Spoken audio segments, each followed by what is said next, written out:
I'm really excited to be here, and today we're going to talk about design systems. Yay! So hi, I'm Emma. I am a UX engineer at LogMeIn, and I live in Germany. So I grew up in upstate New York, and after I graduated college, I kind of did a few years at IBM as a software engineer, and then I moved to Germany. I'm already out of breath. This is going to go really well. So I have a few hobbies, but this is not a talk about me, so if you want to learn more, you're welcome to come find me after. Like I said, breathing is really hard, so the last talk I gave, I forgot how to breathe, and by the end, I was nearly on the floor, so let's see. This talk is going to be half foundation of design systems because it's important to build that base knowledge before we jump in, and then the second half will be on practice. The first thing that I want you to do is to picture your dream home. So if money were no object, if you could live anywhere, where would you live and what would your house look like? Maybe you are more of an open concept, modern layout kind of person. Or maybe you like something a little bit more Mediterranean style. And at this point, you're probably thinking, this is a talk about React, so why do we care about architecture? And the short answer is, we don't. But if you were to turn to your neighbor and ask them what their dream home looked like, it would be vastly different from the one that you had in your mind. And that's because we all think about the world in different ways. And this leads us to building really inconsistent user interfaces. This is where design systems comes in. Design systems provide the building blocks from which we construct our applications. So you're probably familiar with Legos. I played with them as a child and probably not too long ago. But they're literally building blocks that we can build buildings or Batmobiles or whatever you want to build with them, right? But imagine if you ordered a pack of Legos and every piece was different. You'd probably be a little annoyed because you couldn't build too much with that. And that's because consumers love consistency and predictability. Our users shouldn't have to wonder whether different words, situations, or actions mean the same thing. This is why you'll often see the login or the sign up or settings on the top right of your UI, because that's what we're used to, and that's what we expect. So design systems give engineers and designers the ability to build consistent UIs without wasting a ton of time and energy. Okay, so you're probably thinking you still haven't really told me what a design system is yet, so let's do that. So a design system is comprised of three pieces: the design language, the component library, and the style guide. And when we hear designers speak about design systems, they're probably referring to the design language. And when you hear developers say design system, you're probably referring to the component library or the style guide. But in reality, it's all three of these things. The design language are the set of standards that guide the creation of a suite of products under your brand. So we can think of this like the blueprint for our applications, much like you would have a blueprint for building a house. And the blueprint defines this foundation that we need to build incredible user experiences. Color is one of the foundational components we need to build our brand. And whether we realize it or not, it elicits emotion from our users. Yellow is the color of happiness, sunlight, and joy. Blue symbolizes trust and loyalty, and this is why you'll see a lot of social media applications using blue. Purple symbolizes royalty and wealth, or mystery perhaps. So we can see color as the foundation of our applications, and it should elicit the emotions we want our applications to have. Type scale gives our content meaning. It quickly draws your eye to the most important landmarks, and it establishes a really clear hierarchy of information. When we look at Slack's website, your eye is probably immediately drawn to this header in the middle. And we can use type scale to call users to a specific element on a page. And accessibility. It ensures that anyone, anywhere, regardless of circumstance, can use our product. We have to incorporate really great accessibility into our websites. so that anyone is able to use our applications and achieve the same goal as someone without a visual hearing or a physical impairment. And motion gives our application personality.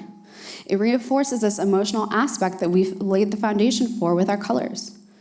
And so these are just a few examples of things that go into a design language, and they help to shape our products into the representation of our brand. And once we have this foundation, this design language, we can begin to build it in physical form. So when you build a house, for example, you probably won't have 50 different kinds of windows and each one is different, right? You'd have a few different variations that serve different purposes. But you shouldn't have so much variation. And our products are the same way. We shouldn't have 30 different buttons in our UIs. And you can think of component libraries similar to like a rubber stamp. So each time I need a new primary button, I stamp a new one. And I'm sure that every time I do that, I get the same exact button as the 50 that came before it. We'll talk a little bit about component libraries in just a minute. And once we have our design language and our component library, we wrap them all up into a style guide. And this provides all of the information that a designer or a developer needs to get started using our system. It can contain assets, guidelines, installation and usage information, and more. And it provides it all in one easy-to-find location. So while all building blocks are equally important, we're going to focus today on component libraries. And there are many different technologies that you can use to build your component libraries. Most will make use of a really popular framework or library, like we see here, but they might also provide the vanilla JavaScript solution. And there are a few characteristics that make a component library great. We mentioned accessibility before. Your library has to be accessible because if there's not, there will be a section of people who can't use it. And this does not just translate to lost revenue, this is bad ethics. So we have to build accessible libraries. Your library has to be easy to install and use because our primary stakeholders are engineering teams, and we all know that we are a little bit lazy. So if it's not easy to install and use, they won't use it. And low adoption rates in engineering teams is the #1 reason design systems fail. Your library has to use modern but adopted technologies. I wouldn't set out to build like a modern component library with Dojo, for example, for many reasons. But when you choose something like React, the community is much larger. You can get help if you're stuck, and it'll last a lot longer than older frameworks. It has to be responsive. We don't just interact with the web on computers. We use smartphones, we use tablets. You have to have responsive UIs that suit every different resolution. When we say customization, there's a little caveat with this because the whole goal of this library is to make our UI consistent, right? So we want to limit the customization. So if I have a button, I'll let our teams kind of change the size or the label, but maybe not the color or the font size. And it has to be flexible because, like I mentioned, as engineers, we're a little lazy. And so give them the freedom to have the lowest overhead to using this, right? Don't require every property to be required. Only make certain ones required that are the minimum viable, properties, and then let them choose the rest as they need to. Okay, this is great, but how do you prioritize? A lot of us are building design systems with products that already exist. So how do you prioritize? The first step is to determine the priority. How do you determine the priority, right? This is a one-time thing, and we'll talk about that on the next slide.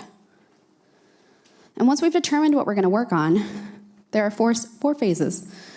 So we have to design it, develop it, document it, and deploy it. So how do we know which elements are high priority? We can do this thing called a UI audit. So take an inventory of all the components and all the states and all of your products and throw them onto one page. This is a really high-level UI audit for Airbnb. So once you have all the components in one place, you can see there's a lot more buttons that are kind of inconsistent versus maybe one filter, right? And then we're going to plot them on 2 different graphs.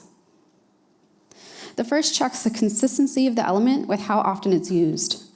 So buttons are often very inconsistent. They're used a lot, versus accordions, maybe not used as much, so therefore they're a little bit more consistent. The second graph is the feasibility impact. So how much work will these components be to build, and how much of an impact will they have on the overall product? Buttons are a little easier to build than an accordion. And once we have those plotted, we're going to start in the upper right quadrant, right? We want things that are really inconsistent, that are used a lot, that are pretty decently easy to build, and that have a high impact, right? So buttons are perhaps a really great place to start. And then we can choose our stack. So while you probably want to just jump straight into the newest framework, I caution you to meet your development teams where they're at. Because if your teams are using Angular and you build them a component library with React, they're not going to use it. So you have to meet them where they're at. And once you've chosen your tech stack, you can build incrementally. So start with a UI framework. Start with your accessible HTML and your CSS. Then add in some vanilla JavaScript. And then all of these things can get put into your final React components. And don't start by building for scale. And this sounds a little counterintuitive, but building for scale is a catalyst for failure. You have to start small and incrementally build. And when you need to scale, go ahead and do it. But when you anticipate and build for these like hypothetical situations, you don't make meaningful progress. So enough talking, and let's see how you can actually do this. I won't be live coding because this is my first talk, so we're going to stick to images today. So the design language may contain things that we call redline designs. They're essentially the anatomy of your components. They define perhaps padding, margin, border radius, and other physical characteristics that you need to build your components. So this is our button blueprint. And we're going to need a neutral, a hover, focus, and disabled state for all of them. We have a primary, secondary, and tertiary button. And of course, we have a dark theme, because we all love dark themes. So based on our blueprints, what properties do we need to build our components? We have to define the type. Do they want primary, secondary, or tertiary? What about size, right? Different screen resolutions. Do you want small, medium, or large? Maybe your button has an icon. We also have dark theme, I just mentioned, so we have to differentiate between these themes. Obviously, buttons have labels, so we need one of those. And they have to do things when you click them, so let's give them a handler. We want to make this library as easy to use as possible, so one of the ways to do this is by defining our types. So I've defined 3 button enums here. So for button types, we have primary, secondary, tertiary. We've got some button sizes, and then our themes. And I'm using this object freeze to kind of prevent new properties from being added or manipulating or deleting. And then we can go ahead and start with a render method. It's pretty simple. You should just be using semantic HTML where possible, right? So we're just returning a button. And you'll see in a second why I have class names with this helper method here. We'll talk about that in a second. So we want to dynamically render some of these things, and we don't want massively long class names and a ton of if-else statements. So I'm using this helper method. It'll become a little clearer in a couple of slides, but we're just destructuring out these properties. We're just adding them to an array with our template literals here, our template strings. And we're just returning them with a join. So using these template strings with enums allow you to create these dynamic class names. So talking about our icon button. Icons are a child component, so they should be their own separate entity. So we're going to split them out into their own file. So you can do this, you can validate the properties with TypeScript or prop types. I'm just using prop types for these examples, but here we're declaring the save icon as a stateless functional component. And note that I am giving it a title because accessibility matters. And we're passing in this icon property to this class. And you're probably like, why? Like, that doesn't make sense. Well, if we have a component that requires a lot of different icons, I don't want our teams to have to import like 1,000 different icons. So I'm having them import one icon and passing it a property. So the rendering logic for this is encapsulated within the class. So back inside of button, we go ahead and import these icon types in the component. And you can see here in the helper method, we check if there is an icon property passed and it's not none, go ahead and push that class. And then we can use the conditional rendering for the same kind of thing. So if there's an icon, go ahead and render that icon and pass the property. And we shouldn't forget to define our prop types or use TypeScript to validate these things as well, and only make your required properties required. So we should also be setting default props for the most common use cases of the non-required. So if a person wants a button and they import the button and they don't set the type, it'll default to primary. And then you can just go ahead and import the buttons and pass these properties, right? There's nothing too crazy going on there. But now we've got to document it. So what makes good documentation? You need your installation and setup instructions. You can do this just with a clone and tell them how to run the local dev server and actually build for production. And also you should be outlining your property schema. So we have all these different properties. You tell them the description, what type of data is it expecting, and is it required? And with those properties, we have our custom types. So we need to define our type definition, right? We have button sizes are small, medium, large, and the default is medium. Perhaps you might want to let the engineering teams know why you chose a technology. It's not required, but for example, for our style guide, I'm using Gatsby, and I want our teams to contribute. They're active participants, right? It's not a one-directional flow of communication here. We're building it together. So maybe that's a good thing to add. And of course, examples, right? We need code. How do you actually use these things? So what do I want you to take away from this? A design system is not a project. It's a product serving other products. And the system's promise is not a delivered library. Its promise is enabling consistent, accessible experiences across all of your different products. So even though we all think about the world in different ways, design systems allow us to create consistent, accessible interfaces across many products. And now I'm done. Thank you.